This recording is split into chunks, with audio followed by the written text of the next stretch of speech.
Hi hello welcome back to my podcast channel. నేను మీ శ్రీవల్లి దేవసేన. ఈరోజు మనం మాట్లాడుకోబోయే టాపిక్ అన్కామన్లీ అన్స్పోకెన్ టాపిక్ ఏంటి అని అంటే మెన్స్ ఇన్ఫర్టిలిటీ. దాని గురించి డీటెయిల్గా మాట్లాడడానికి we have doctor Sridhar Dev garu. So nowadays most uncommonly or unspoken topic anedi male infertility.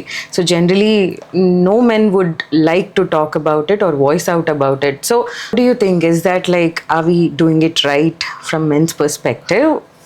అంటే ఇప్పుడు ప్రస్తుతం ఉన్న యంగ్ జనరేషన్ అంతా కూడా వాళ్ళ నాన్నల్ని వాళ్ళని చూసే పెరిగారు. So for every child, for every boy, his father is a role model.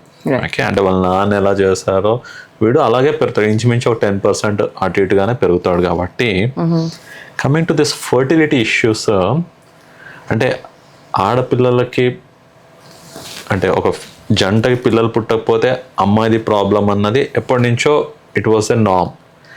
అబ్బాయిలది కూడా ప్రాబ్లం అని ఫస్ట్ తెలియడమే చాలా లేట్ అయింది. దాన్ని యాక్సెప్ట్ చేయడం, ట్రీట్మెంట్ తీసుకోవడం అన్నది ఇప్పుడిప్పుడు స్టార్ట్ అయింది. అంటే ఇప్పుడున్న ఈ యంగ్ జనరేషన్ అందరికీ కూడా సైకలాజికల్గా అరే ఫర్టిలిటీ అన్న వర్డ్ రాగానే first girl, it's not men అన్నది ఫస్ట్ ఉంటుంది బ్రెయిన్లో.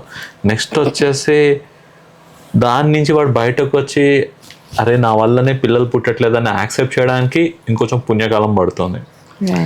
దాని తర్వాత డాక్టర్ దగ్గరికి వెళ్ళి ఇవాల్యుయేట్ చేయించుకొని ట్రీట్మెంట్ వర్క్ రావడం అన్నది కూడా ఇప్పుడిప్పుడే స్టార్ట్ అవుతుంది. అందుకనేసే if you see when a couple is struggling to have kids, first ఉమెన్ని ఇవాల్యుయేట్ చేస్తారు. ప్రాబబ్లీ ఆఫ్ లేట్ రీసెంట్లీ ఒక 3 to 5 years నుంచి మాత్రమే ఈ మెన్స్ ఫర్టిలిటీ కూడా people started talking about it. And ఒకప్పుడు ఇంటికి ఒక 10 మంది 12 మందిని పిల్లల్ని కనేవాళ్ళు మన తాతలు వాళ్ళందరూ కూడా. ఓకే, సో తర్వాత నుంచి మెల్లిగా 2 కిడ్స్ 3 కిడ్స్ అన్న నార్మ్ అయింది. ఇప్పుడు ఒకడు చాలా నాయన అన్నట్టు చాలా మంది తయారయ్యారు.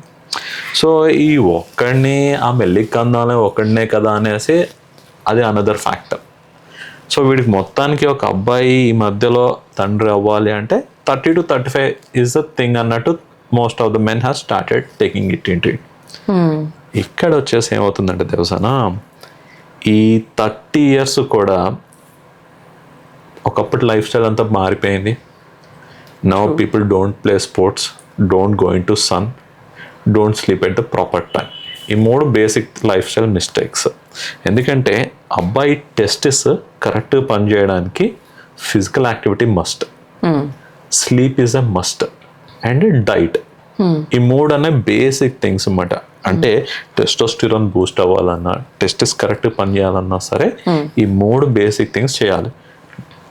దీన్ని ఒక 15 ఏళ్ల క్రితం మనం వెనక్కి తీసుకెళ్ళాం అనుకో, ఇప్పుడున్న వర్కింగ్ పాపులేషన్ని యాక్టివిటీ తగ్గిపోయింది, ఎండకి వెళ్ళడం తగ్గిపోయింది, రాత్రులు తొందర పడడం మొత్తానికే మానేశారు. వీటన్నిటితో పాటు ఒంట్లో మనం వేసుకునే జంక్ ఫుడ్ చాలా ఎక్కువైంది. అందరూ ల్యాప్టాప్లు, డెస్క్టాప్లు, అండ్ నిత్యం మనం జీన్స్లు వేసుకొని ఉంటున్నాం. అన్నిటి వలన టెస్టిస్ అన్నది మెల్లిగా దాని పనితనం తగ్గుతూ వస్తుంది. So it does not happen on day 1. ఒక రోజులో అయ్యేది కాదు, ఎవ్రీడే దానికి కొంచెం డ్యామేజ్ జరుగుతూనే ఉంటుంది. ఈ కొంచెం కొంచెం డ్యామేజ్ అక్యుములేట్ అయ్యి వీడు ఎప్పుడైతే పిల్లల్ని కందాం అనుకుంటాడో, ఏది 30-35 ఏళ్ళ మధ్యన, అప్పుడు వీడికి తెలుస్తుంది అమ్మా పెద్ద ప్రాబ్లం ఉందిరా అనేసి. That is where the whole gap is. So ఇప్పుడు you are mentioning that exercise ప్రాపర్గా లేదు అంటే లైఫ్ స్టైల్ చేంజెస్ అని అంటున్నారు కదా. So I see like lot of men, mostly men do lot of gymming, అంటే ఎక్కువ ఎక్సర్సైజ్ చేయడము, హెవీ వెయిట్స్ లిఫ్ట్ చేయడము, ఇదంతా జనరలీ ఏ జిమ్లో వెళ్ళినా మోర్ దాన్ ఉమెన్ మెన్నే కనిపిస్తూ ఉంటారు. సో నార్మల్గా చూస్తే అంతా ఫిట్గానే ఉన్నాడు కదా, చూడ్డానికి బాగా కనిపిస్తున్నాడు కదా.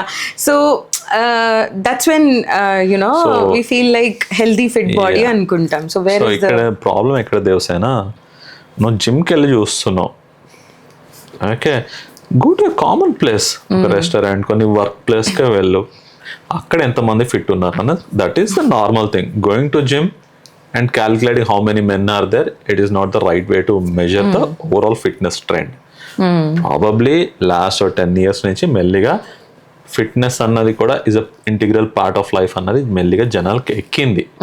కానీ ఆరంభ శూరత్వం అంటే స్టార్ట్ చేస్తారు, రైట్. ఎంతమంది కంటిన్యూ చేస్తున్నారు, ఎంతమంది ఇప్పుడు నువ్వు 1 year మెంబర్షిప్ తీసుకున్న వాళ్ళందరూ కూడా 3rd month తర్వాత 80% డ్రాప్ ఉంటుంది.